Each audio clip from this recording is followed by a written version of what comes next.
Okay, this is episode 1 of the Grilled Cheese Pup acting troupe, and we're playing an obscure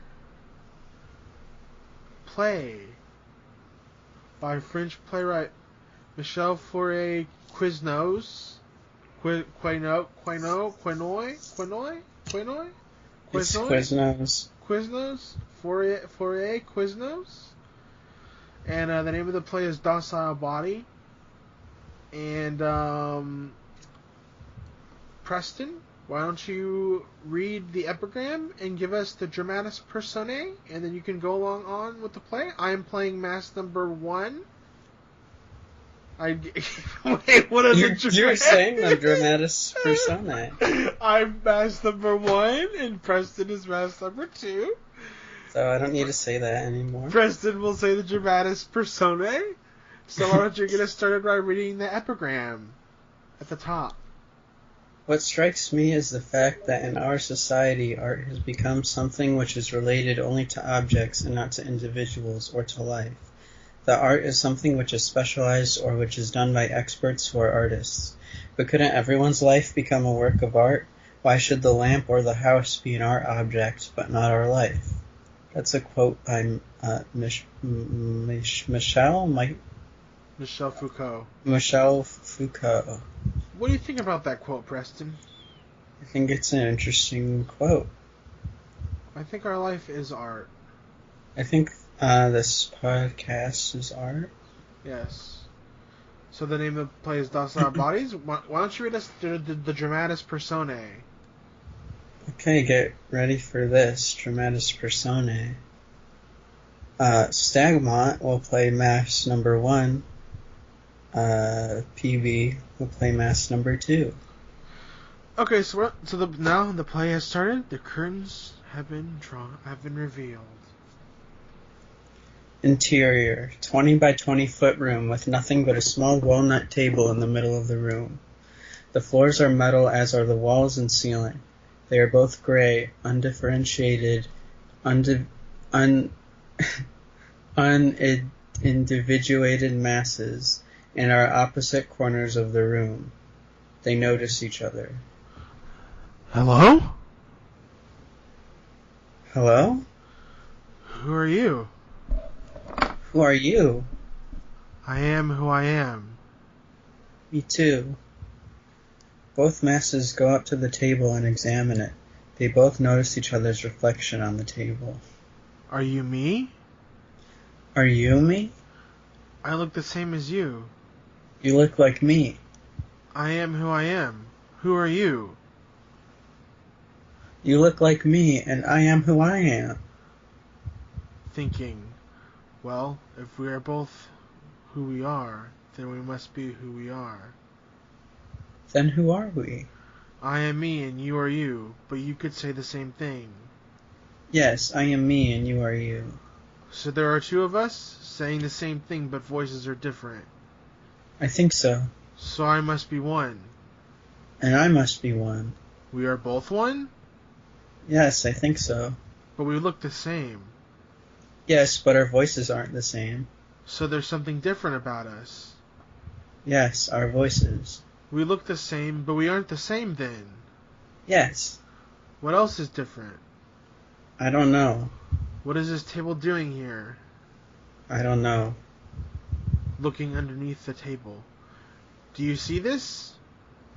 Inspecting underneath it, noticing an inscription. Yes. Do you know what it is? Yes, it is writing. Language. Right. What does it say? Glass that could cut through souls, burning victims charred with holes. M. What does it mean? I don't know. Do you notice the M? Yes, that's a name. Do you have a name? No, do you? Me? No. How do we get them? We just pick. I don't know what I want to be called. Me either. What have we been calling each other? Nothing. We haven't needed to use our names yet. Do you remember being born? Thinking. Yes, I was given a name then. Me too. Do you remember it? thinking hard, then shaking head. No, do you? No. Maybe we need another person to name us. What do you mean? Well, you didn't give yourself your name, did you? No, it was given. So maybe we need another person to give us a name. You're another person. So are you. Will you give me a name? Will you give me one? M1 Mass 1 nods. Will I like my name? Shrugging. I don't know. Maybe not. Who goes first? I can name you first if you want. Okay. Your name is B. B? Yes. Alright, that's interesting. Why B? Because that is your name. I am ready to be named now. Okay. Your name is 6. Okay. Thank you. It's okay. 6 and B start growing limbs and become humanoid. They're so gray and completely featureless, like clay figurines. You look different. You look different too. I have arms and legs now. Me too. Do you remember life before the room? Walking towards the wall, puts hand on it. No. But we know there was a before? What? We know there was a time before us being in this room? Yeah. How? Memories. Blurry snapshots. So we can say there's something outside this room? Shrugging. I don't know. There's no way out. The only thing is this table. B reveals a secret lid on the table, and inside is a compartment with 2 guns and a note. What's this? Guns? Picking up the note. The note says, one of these is a loaded gun. The other has no bullets. Kill the other to leave the room. A freezing of both B and 6 after hearing this, until after about 5 seconds of being frozen, both struggle for a gun and pick one and aim it at the other. I have the real gun. No, it's me. I have the loaded gun. I'm going to kill you. I can do it. You're nothing. Not if I don't do it first. 6 fires and it clicks. They fire again and again. It's the unloaded gun. Please, B. I named you. I named you. Don't kill me. I put the gun up to 6's head. I have to get you out of here. To become me again. You are you. Remember? I am who I am. You are who you are. No, I'm not who I was. Then do it, B. Kill me. I'll do it. B struggles with the trigger and their morals to kill 6 until they drop the gun from their head. I can't do it. B drops the gun and starts walking away. As they do so, 6 picks up the gun and gets off their knees and points it at B. I think I can, though. 6 fires and it clicks. They fire again and again. It's unloaded. What? You were going to betray me and kill me? So both guns were unloaded, huh? This was a test. A trick to see if we could trust each other. Well, we can't. At least I can never trust you. P, I'm sorry. I just... You know, you wanted to do it too. But I didn't. I'm sorry. So there's another difference between us. What? I'm honest and trustworthy. You're conniving and scheming. No. Yeah. 6 and B transform again. 6 pale skin tone, B a light olive skin tone, looking like humans except hairless and sexless. We changed again. So I see. We're not gray. Yes. Are these transformations random? I don't know. Was there anything connecting them? B, though so angry at 6, thinking. I don't know. Maybe we can figure it out. Don't act like I'm still not mad at you. I'm not. Yeah, you are. You always do. You always did that, acting like you never knew what you did wrong. Listen, honey. Don't do that. I don't want to hear that. It's always about you. It always has been. Look, listen. Simon, if you want me to take you seriously, then... Brandon, look, it was a mistake. Okay? It was a mistake. Six grabs hold onto B and holds them close. I wish you wouldn't do that, Simon. It's too much. I know what I'm doing. B and Six snap out of their trance. What was that?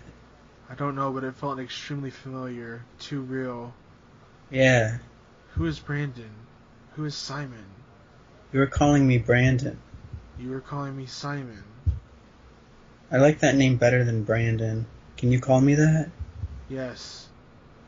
Do you like Simon more than Six? No. Alright. We embraced. Yes. Did you like that? I liked it. Me too. Are you still mad at me? I wish you wouldn't do that, but it's okay. Oh, okay. Brandon transforms into a male with short blonde hair and light stubble, average weight and height. You look a lot different now. You don't. Oh, you have a penis now. Yeah. A crash is heard from the corner of the room, a small chest that landed awkwardly. Six and Brandon run over to it. Six opens it. Inside is a note and a small bottle. The note says, "Whoever drinks this bottle shall die, but the other shall go free." They both ruminate on the contents of the note. I'll do it. No. Brandon, I'm nothing. You know that. I've always been nothing. Simon, stop saying that about yourself. Please stop. Don't hang up the phone, okay? I've always been worthless. Nothing. Nobody can help me. I screw everything up all the time. Simon, you're so great. I love you so much. Please don't. Six reaches for the bottle and Brandon is on the verge of tears, but doesn't intervene as Six unscrews the lid. I have to. This is my destiny, Brandon. Remember? When we talked about how it was my fate to die on this day after composing my best work. I'll never make anything better. Yes, you will, Simon. Listen, it wasn't even that good. It was trash, even. I know you're just saying that to stop this. Ha! Accept and revel in the absurd, Brandon. Your life will be better for it. Six puts the bottle up to their lips. Please don't do this. Please don't hang up. I love you, Brandon. Never forget that. Or my art. Sound of a phone click. Six drinks the bottle and instantly falls into a comatose state, collapsing on the ground. Brandon kneeling. Six? Six? Light flashes throughout the room and Brandon is sitting in a chair. Outside. Lots of people, melancholic atmosphere, a coffin on a stand, a funeral. Brandon stands up and walks towards the coffin. He goes over to the stand where the programs were. A picture of Simon. Brandon frantically picked one up and opened it, a CD with "To Brandon" written on it. Interior, Brandon's room. Brandon sitting on his bed, CD player, earbuds in. You know what we had together was great. Those 2 years, huh, Brandy? Huh. I won't call you that again, but I had to one last time, you know? I know you won't understand why I'm doing this, but you have to know that we will see each other again one day. It sounds crazy, but we will. And it won't be the first time that it's happened either. This isn't the first CD I've made for you. Check your closet. Brandon reluctantly gets up and opens his closet, full of blank CDs, all with "To Brandon" written on them. We will be in a conflict with each other, Brandon, you know? About individuation, de-individuation, differentiation, undifferentiation. What makes us different, what makes us the same? We'll be battling that out with each other for eternity. It's happened, this is the 451st time, I think. I always drink the poison, you know. You haven't yet. I wonder if things would be different if you realized what made me drink the poison. What makes me different from you? Finn. And that was the play Docile Bodies by playwright Michel-Fourier Quiznos. I'm... sorry. Mask number 1 was Staggy, and mask number 2 was Presty B. So that's the grilled cheese pup Troupe? I'm surprised we haven't heard of Michel-Fourier Quiznos before. This is a really good play. He's obscure. He should be more well known. He's stay in the underground. I guess this is my first time reading the play as well. This was actually a blind read for the both of us. What did you think about this play, Docile Bodies, Preston? I thought it was really good. I thought it was really interesting. I liked how the story evolved, and it started out as two gray masses in a room, and then it goes into how, I don't know, I don't 100% grasp it. It's like, but it's really interesting, and I think it's really good how it it's almost like the narrative starts off as an undifferentiated mass, but by the end it's like a human. Yeah. It's a meta narrative. Yeah, and it was very. I thought, like, as it went on, it got like more and more like emotional. The French are big on meta narrativity. They love that. Sorry. And I thought it was a very emotional play. I thought as it went on, it got more emotional, and I think it's really cool that it can be like this meta thing, but I don't know. It's also, you can still like connect to it like emotionally. It was definitely almost like a, how would you characterize this play? If someone had to put as a genre, or like a genre, themes, anything like that, motifs, trials. There seems to be like two trials they go through. There seems to be a theme of differentiation, being different from one another, looking at each other's differences, but not really caring. And then there's the whole thing about giving each other a name, which seems to be a significant act of differentiation. Yeah.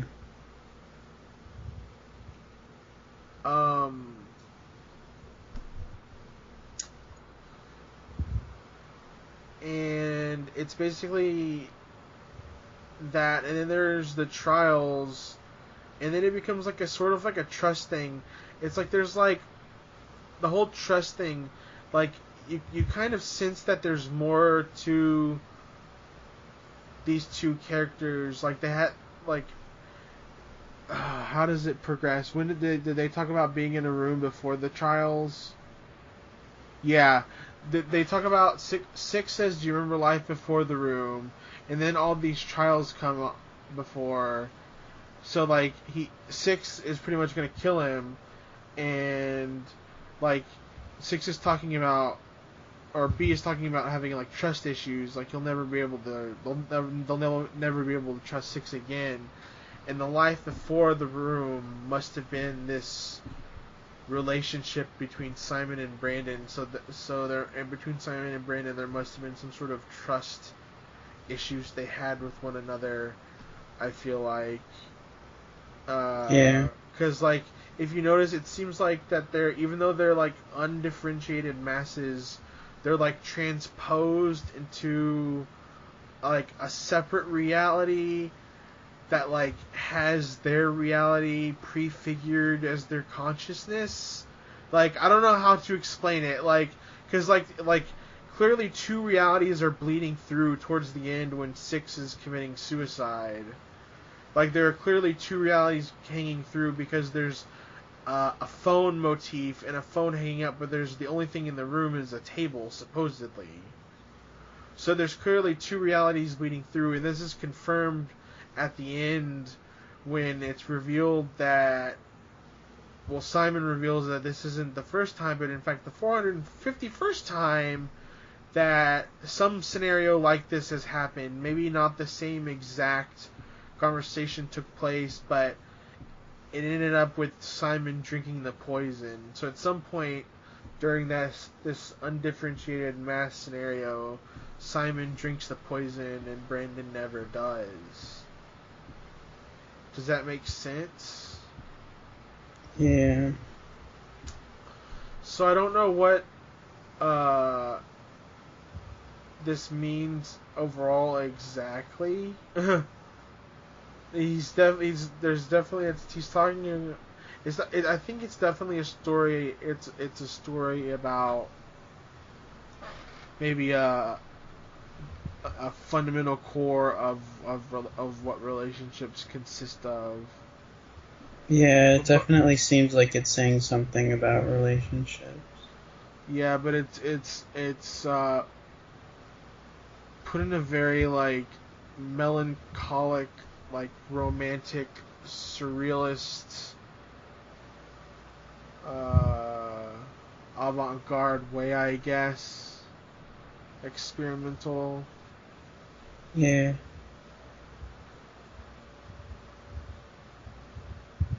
What do you think about the last lines of the play?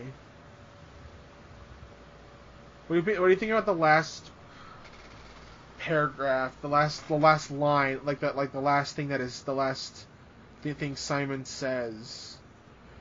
We will be in a conflict with each other, Brandon. You know about individuation, de-individuation, differentiation, undifferentiation. What makes us different? What makes us the same? We'll be battling that out with each other for eternity. It's happened. This is the 451st time, I think. I always drink the poison, you know. You haven't yet. I wonder if things would be different if you realized what made me drink the poison. What makes me different from you? What do you think that? What do you think that chunk means, and why would it end on that? I think it's interesting. I think it's like, I don't know, like they started out as these undifferentiated masses, and like, I don't know, it's all about what makes them different or the same, so it's like,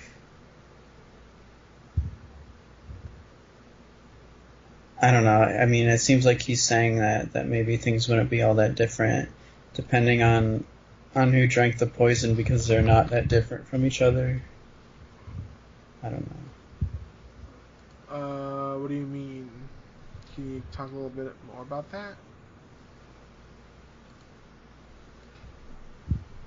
He said, "What makes me? I wonder if things would be different if you realized. Oh, if you realized what made me drink it. Um.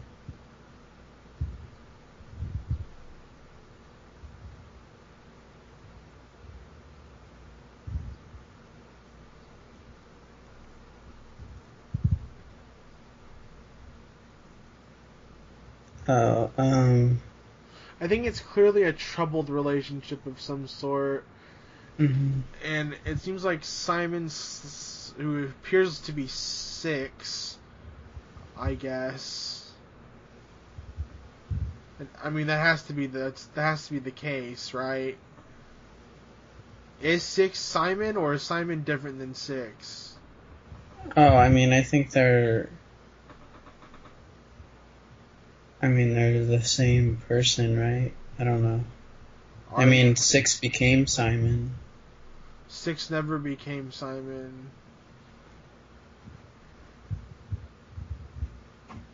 Simon is only in the play as a audio tape, Oh, as a CD. sorry, I don't know how I got that. 6 is in the play as a. I think the last time he differentiated was, or they had arms and legs, and they were sexless and hairless, but they had a pale skin tone, but Yeah. but But so they were but they were technically the same person as Simon. I guess. I mean, not technically, but they were metaphorically the same person as Simon. They were like an inchoate version of Simon. Like, they were Simon before he had been differentiated into Simon. He was like a proto-Simon, pretty much.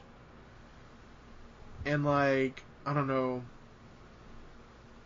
It's interesting that Brandon is Brandon before he gets out of the room. Like, it seems like it seems like Brandon is completely differentiated, but Six isn't yet, and Six decides not to take his name as Simon. Do you think that rejection of his name means anything? Seems like it means something. I don't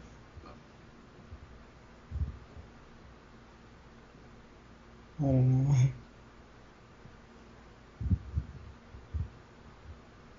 Okay. Well, that was the Troupe F1. The Goof Troop. Yeah.